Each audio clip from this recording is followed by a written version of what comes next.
Smo Crnogorci, to znamo, jel tako? Znači Crnogorci smo. Ja poručujem ovoj drugoj strani da nema druge strane, da smo građani. Izađite druga strana iz političkih brloga. Izađite iz sopstvenih okova, jer i vi ste građani Crne Gore. Svi smo mi u istoj državi i na istoj strani. Ne patite! Ne patite za 3 fotelje i za 5 fotelja i za jednom. Ne patite za njima, da nas je 13. jul. Nije ovo naš praznik samo, no i njihov, no ne znaju.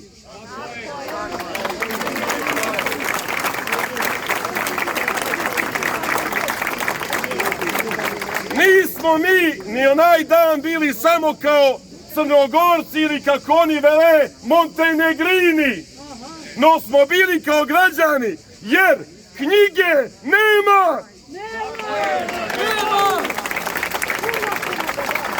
Ako je već politički dodjeljujete, nije da i ranije nije bilo malo štelovanja, da se razumijemo, znamo i mi pogriješiti.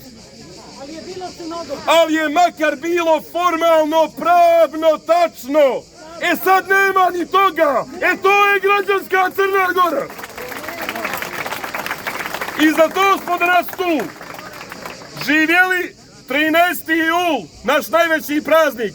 Živjela Crna Gora, živjeli svi njeni građani, ma kako se zvali. Živjela.